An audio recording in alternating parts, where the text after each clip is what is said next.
Give the question to the underlying word. Altına xətt çəkilən sözə sual verin.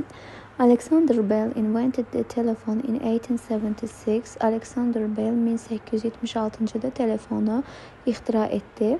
Nəyi, telefonu deyə tamamlığın sualını verəcəyik və zamanı təyin edəndə xəbərimiz invented keçmiş sadə zaman olduğu üçün did köməkçi feilindən istifadə olunmalıdır.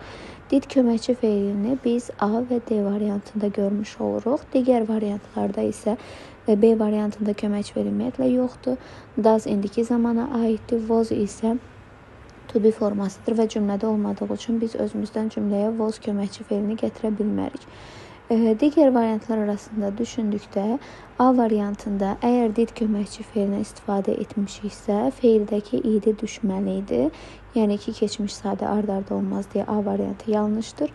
Doğru cavabımız D variantı götürülür. What did Alexander Bell invent in 1876? 1876-cı ildə Alexander Bell nəyi ixtira etdi?